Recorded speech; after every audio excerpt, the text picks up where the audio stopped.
थकून मागून एखाद्या झाडाखाली बसावं, झाडाखाली विंचू दिसावा, विंचाला मारण्यासाठी दगड उचलावा तर दगडाखालून साप निघावा, सापाला पाहून पळ सुटावं, पळता पळता विहिरीत पडावं, विहिरीत मगद दिसावी, मगरीपासून वाचण्यासाठी पुन्हा वर यावं तर वाघ दिसावा, वाघापासून वाचण्यासाठी पुन्हा त्याच विहिरीत उडी टाकावी, उडी टाकता टाकता अलगद एखादा फांदीला पकडावं, फांदीवरचं मोर उठावं आणि मधाचा थेंब अलगद तोंडात पडावा. याचप्रमाणे छत्रपती शिवाजी महाराजांनी हिंदवी स्वराज्याची स्थापना केली. इतिहासाच्या पानावर, रयतेच्या मनावर, मातीच्या कणावर आणि विश्वासाच्या प्रमाणावर राज्य करणारा राजा म्हणजे राजे शिवछत्रपती.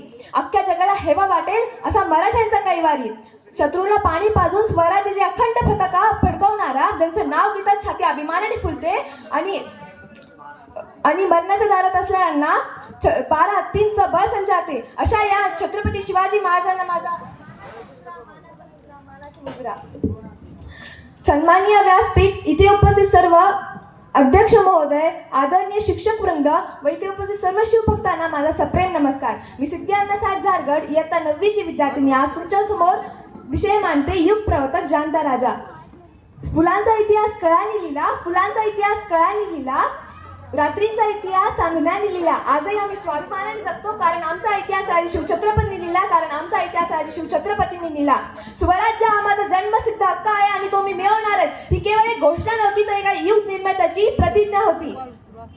आज अन्याय, अत्याचार आणि गुन्हेगारांच्या अंधारात जेव्हा संपूर्ण भारत दडपून गेला होता, तेव्हा सह्याद्रीच्या कुशीतून एक तेजस्वी सूर्य उगवला. तो म्हणजे युग प्रवर्तक जाणता राजा, हिंदवी स्वराज्याचे संस्थापक छत्रपती शिवाजी महाराज. आज शिवजयंतीच्या पवित्र दिवशी त्या महान व्यक्तिमत्वाला अभिवादन करताना मला अत्यंत अभिमान व प्रेरणा वाटते. मित्रांनो, छत्रपती शिवाजी महाराज हे केवळ एक शूर योद्धाच नव्हते, तर ते एक दूरदृष्टी असलेले युग प्रवर्तक होते. त्यांनी गुलामगिरीच्या अंधारातून स्वराज्याची पहाट निर्माण केली. अन्याय, अत्याचार आणि परकीय सत्तेच्या जोखडातून जनतेला मुक्त करण्याचा ध्यास त्यांनी घेतला. छत्रपती शिवाजी महाराजांनी हिंदवी स्वराज्य स्थापना करण्याची संकल्पना मांडली. त्यात धर्म, जात, पंथ यापेक्षाही माणुसकीला जास्त महत्त्व होते. ते प्रत्येक माणसाला त्यांचं काम व योग्यता पाहून पद द्यायचे.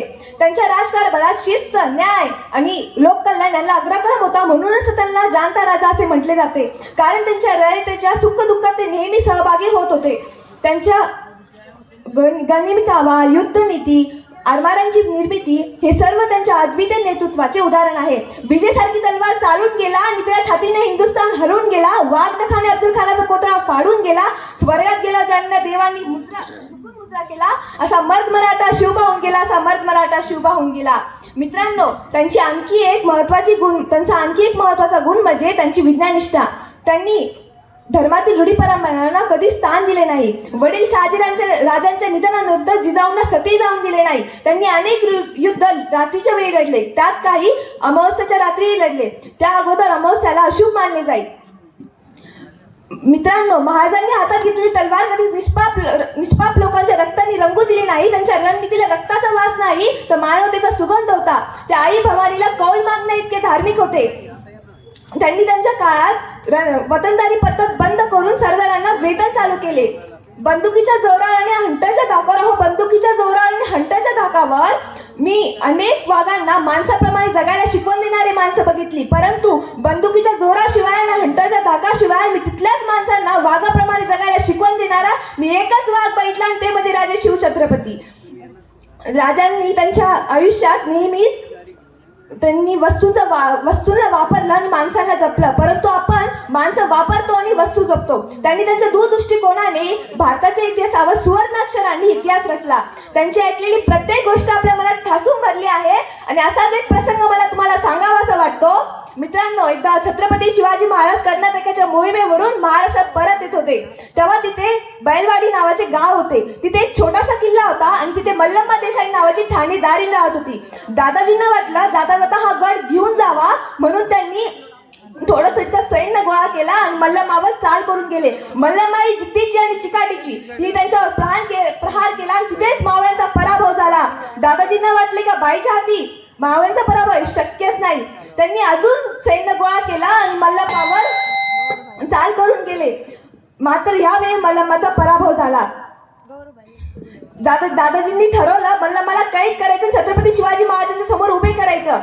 जेव्हा तिला कैद करत होते, ती आत गेली, तिने आपल्या बाळाला घेऊन बाहेर आली आणि जेव्हा तिला दरबारात छत्रपती शिवाजी महाराजांच्या समोर उभे केले, तर तिला वाटले जसा प्रत्येक राजा त्यांच्या गुन्हेगारांना शिक्षा करतो तसा हाही राजा मला शिक्षा करेल, मला आणि माझ्या बाळाला मारून टाकेल. असंच विचार करताना ती महाराजांच्या समोर गेली, नतमस्तक झाली आणि म्हणाली, राजा मी तुमचे गुन्हेगार आहे राजा, जी काही शिक्षा द्यायची असेल ती तुम्ही मला द्या, पण मात्र यात माझ्या बाळाचा काही दोष नाही. हे ऐकताच छत्रपती शिवाजी महाराजांनी स्मित हस्ते केले आणि चिटणीसला इशारा केला. चिटणीस आत गेला आणि दुधाची वाटी घेऊन बाहेर आला. तेवढ्यात छत्रपती शिवाजी महाराजांनी मल्लमा देसाईच्या मुलाला उचललं आणि मांडीवर ठेवलं आणि म्हणाले, हा आमच्या मांडीवर बसला आहे, हा आमचा भाचा आहे, म्हणून तुम्ही आमच्या भगिनी झालात. अहो दादाजी, बहिणीचं राज्य घ्यायचं नसतं तर बहिणीला राज्य द्यायचं असतं. त्या काळातही माझ्या राजांनी मल्लमा देसाईला तिचे राज्य परत केलंच, त्याहून तिला चोळी बांगडी देऊन तिच्या घरी सुखरूप पोहोचवलं. म्हणून मला असं नक्कीच म्हणावं असं वाटतं, जे छत्रपती शिवाजी महाराजांनी केलं ते जगाने केलं नाही आणि ते जगाने केलं ते छत्रपती शिवाजी महाराजांनी केलं नाही. म्हणून तर आज या जगाला छत्रपती शिवाजी महाराजांसमोर झुकावं लागलं. महाराजांनी त्यांच्या आयुष्यात नेहमी स्त्रियांचा आदर आणि सन्मान केला. म्हणून जी कोणी स्त्री आज मला ऐकत आहे, मला तिला एवढंच सांगावं असं वाटतं, तलवारीपेक्षा तीक्ष्ण तुझ्या नजरेची धार आहे. अगं तलवारीपेक्षा तीक्ष्ण तुझ्या नजरेची धार आहे. महाराष्ट्राची वादी तू, भवानीचा वार आहे. अगं भगव्याची रक्षिणी तू, स्वराजाची मेघ आहे. अगं भगव्याची रक्षिणी तू, स्वराजाची मेघ आहे. दुबळी समजू नको तू स्वतःला, तू जिजाऊंची लेख आहे, तू जिजाऊंची लेख आहे. मित्रांनो, छत्रपती शिवाजी महाराज हे एक आदर्श राजा होते. चला तर आज त्यांच्या आदर्शांचा मार्ग स्वीकारून संकटावर मात करण्याची जिद्द, पराक्रम, प्रामाणिकपणा, शौर्य आणि जिद्द आपण जोपासून घेऊ. चला तर शिवजयंती निमित्ताने आपण सर्वजण अशी प्रतिज्ञा करूया की शिवरायांच्या विचाराला आपल्या मनात कृतीत उतरू आणि एक आदर्श नागरिक बनू. एवढं बोलून मी माझे 2 शब्द संपवते. जय जिजाऊ, जय शिवराय. धन्यवाद.